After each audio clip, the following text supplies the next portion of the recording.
Trump کا اپنے harms کی ناکابندی جاری رکھنے کا اعلان، عالمی آبی گزرگاہ کو اپنا نام بھی دے دیا۔ اپنا ہارمز کے بجائے آپ نے ٹرمپ لکھ کر شیئر کر دیا، کہا ایران کے پاس ہتھیار ڈالنے کے سوا کوئی راستہ نہیں، ان سے مذاکرات فون پر ہوں گے، ایران کو کہنا ہوگا وہ ہار گئے ہیں۔ ٹرمپ کا جرمن چانسلر کو ایران کے جوہری مسئلے کے حل میں مداخلت نہ کرنے کا مشورہ، بولے فریڈرک مرز روس یوکرین جنگ کے خاتمے اور ملک کے مسائل حل کرنے پر توجہ دیں۔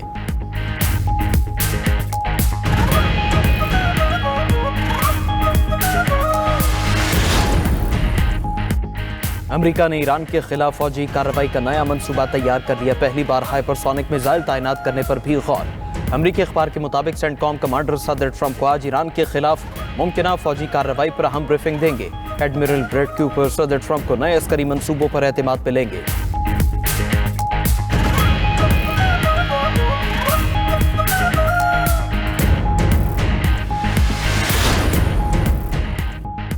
ایران امریکی مداخلت سے پاک خطے کے لیے اپنا ہارمز پر کنٹرول یقینی بنائے گا۔ ایرانی اسپیکر باقر قالیباف کہتے ہیں خطے کا امن اور خوشحالی غیر ملکی طاقتوں کو نکالنے سے ہی ممکن ہے۔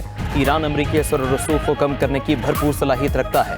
ادھر ایرانی وزیر خارجہ عباس عراقچی نے اپنے ہارمز کے نام کی تبدیلی کو مسترد کر دیا، خبردار کیا کہ ہارمز کو کسی اور نام سے پکارنے کی کوشش خوفناک غلطی تصور کی جائے گی۔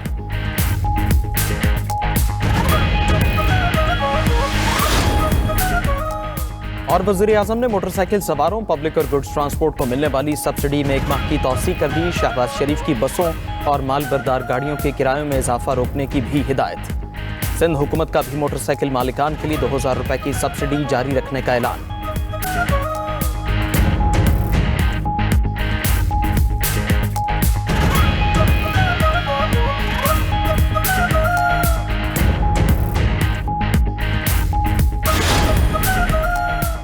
پاکستان نے آبنہ ہرموز کو عالمی تجارت اور توانائی کی ترسیل کے لیے اہم گزرگاہ قرار دیا۔ ترجمان دفتر خارجہ طاہر حسین اندرابی کہتے ہیں کہ پاکستان جہازوں کی محفوظ آمد و رفت پر زور دیتا ہے۔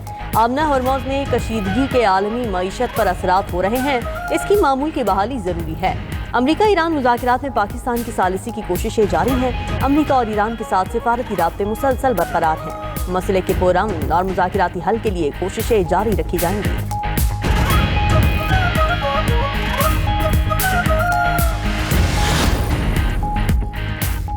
نائب وزیر اعظم اسحاق ڈار کا یورپی یونین کے نائب صدر کا کیلس سے ٹیلی فونک رابطہ علاقائی صورتحال اور معاشی اثرات پر تبادلہ خیال۔ نائب صدر یورپی یونین نے کہا کہ امن و استحکام کے لیے پاکستان کا کردار قابل ستائش ہے۔ اسحاق ڈار بولے پاکستان خطے میں مذاکرات اور روابط کے فروغ کے لیے پرعزم ہے۔ پاکستان اور یورپی یونین کا مستقبل میں بھی باہمی روابط برقرار رکھنے پر اتفاق۔ ادھر ایرانی سفیر رضا میری مقدم کی وفاقی وزیر پیٹرولیم علی پرویز ملک سے ملاقات۔ ایرانی سفیر کا خطے میں امن و استحکام کے لیے پاکستان کے کردار پر اظہار تشکر، امن کے لیے پاکستان کی کوششیں قابل قدر ہیں۔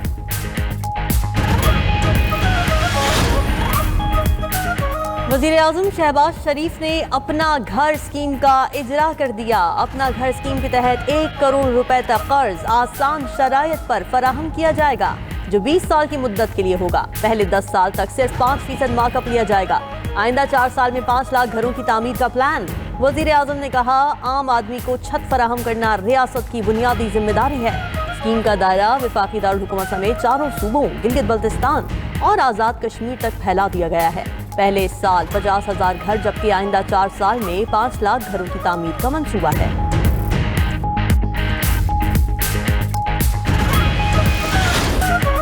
پاکستان کی سمندری حدود کا دفاع ناقابل تسخیر ہو گیا، پاک بحریے میں پہلی ہنگور کلاس آبدوز شامل۔ چین کے شہر ثانیہ میں ہنگور کلاس آبدوز کی پاک بحریے میں شمولیت کی تقریب، صدر مملکت آصف زرداری کی بطور مہمان خصوصی شرکت، نیول چیف ایڈمرل نوید اشرف بھی موجود تھے۔ صدر آصف زرداری نے کہا کہ آبدوز ہنگور کی شمولیت پاک بحریہ کی جدت میں تاریخی سنگ میل ہے۔ پاکستان بحری مفادات اور اقتصادی راہداریوں کے تحفظ کی مکمل صلاحیت رکھتا ہے۔ ایڈمرل نوید اشرف کا کہنا ہے ہنگور نام ہماری قومی تاریخ میں خاص اہمیت رکھتا ہے۔ ہنگور کلاس آبدوزیں جدید ہتھیاروں، سینسرز اور ایئر انڈیپینڈنٹ پروپلشن سے لیس ہیں، خطے میں سمندری استحکام برقرار رکھنے میں کلیدی کردار ادا کریں گی۔ وزیر اعظم شہباز شریف، فیلڈ مارشل سید عاصم منیر کی پوری قوم اور پاک بحریہ کو مبارکباد پیش۔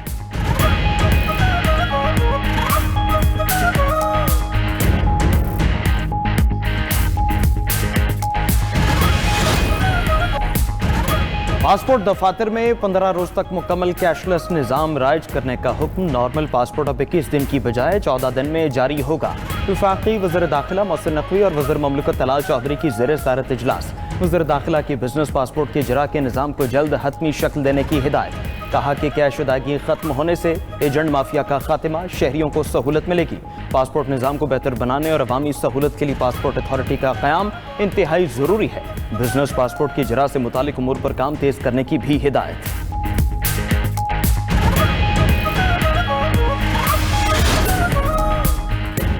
وزیر اعلیٰ مریم نواز کا پنجاب کے کچا ایریا کی ترقی اور امن و امان کے قیام کے لیے 23 ارب روپے کے ترقیاتی پیکج کا اعلان۔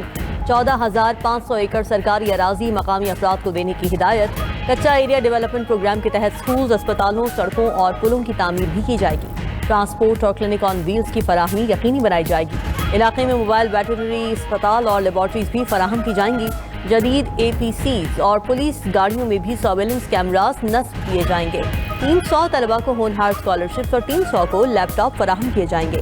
108 کلومیٹر طویل سڑکوں کی سویلنگ اور 144 کلومیٹر پر مشتمل 27 ترقیاتی اسکیمز مکمل کی جائیں گی۔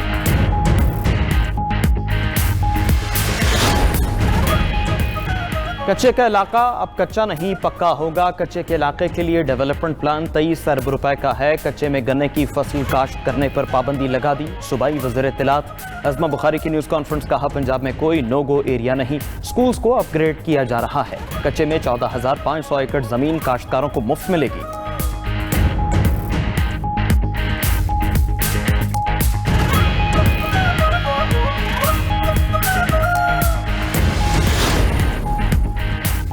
وزیر اعلیٰ سندھ مراد علی شاہ نے حیدرآباد میں DCP سینٹر کا افتتاح کر دیا۔ تقریب سے خطاب میں کہا کہ سندھ حکومت کی پالیسی ہے تمام افراد کو یکساں مواقع فراہم کرے۔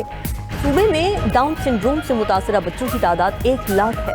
65 بچے حیدرآباد سینٹر میں رجسٹرڈ ہو چکے۔ 300 بچوں کی گنجائش ہے۔ ڈسیبلٹی سہولیات نہ ہونا ہے، ماحول نہیں دے سکتے تو یہ ڈسیبلٹی ہے۔ حکومت کا کام ہے کہ ماحول فراہم کرے۔ ڈاؤن سنڈروم پروگرام کراچی کے کئی علاقوں میں فعال ہے۔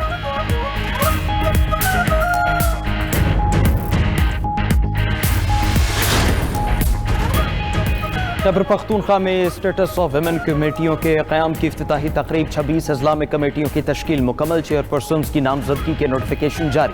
وزیر اعلیٰ سہیل آفریدی کا کہنا تھا کہ عوام کا احساس ویژن کے تحت سماجی بہبود پر خصوصی توجہ دے رہے ہیں۔ دارالامان، شیلٹر ہومز اور احساس پروگرامز کو مزید آگے لے کر جانا ہے۔ زمین کور بے سہارا بچوں کی تعلیم و تربیت کا مثالی ادارہ ہے۔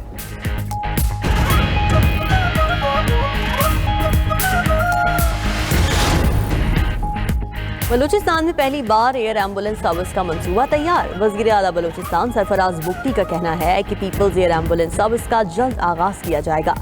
دور دراز علاقوں سے مریضوں کو فوری بڑے اسپتالوں تک منتقل کیا جا سکے گا۔ ایئر ایمبولنس سے قیمتی جانوں کے تحفظ میں نمایاں بہتری آئے گی۔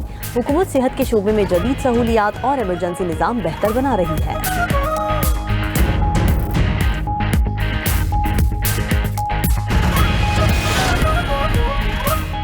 190 ملین پاؤنڈ کیس میں بانی پی ٹی آئی کے وکیل کا قید تنہائی اور صحت سے متعلق سنگین خدشات کا اظہار۔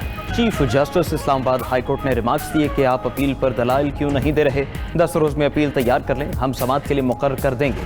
سلمان صفدر نے موقف اختیار کیا کہ ان کے موکل نے انہیں پہلے سزا معطلی کی درخواستوں پر دلائل دینے کی ہدایت کی ہے، جبکہ اپیلوں پر دلائل کے لیے ممکنہ طور پر دیگر وکیل پیش ہوں گے۔ عدالت نے سماعت 11 مئی تک ملتوی کر دی۔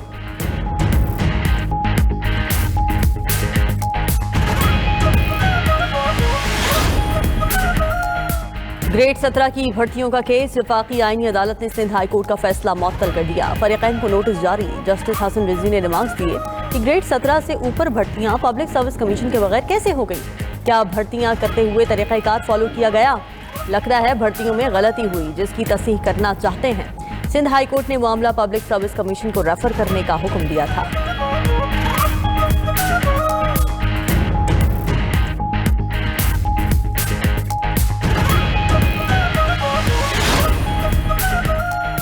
ملک کے بیشتر علاقوں میں شدید گرمی کا راج، پارہ معمول سے 4 سے 5 ڈگری سینٹی گریڈ زیادہ ریکارڈ۔ جنوبی پنجاب اور سندھ کے میدانی علاقوں میں لو نے شہریوں کے پسینے چھڑوا دیے۔ بلوچستان کے جنوبی اضلاع میں بھی شدید گرمی، کراچی والے بھی سخت گرمی سے نمٹنے کی تیاری کر لیں۔ مئی کا مہینہ ان کا امتحان لینے کو ہے تیار۔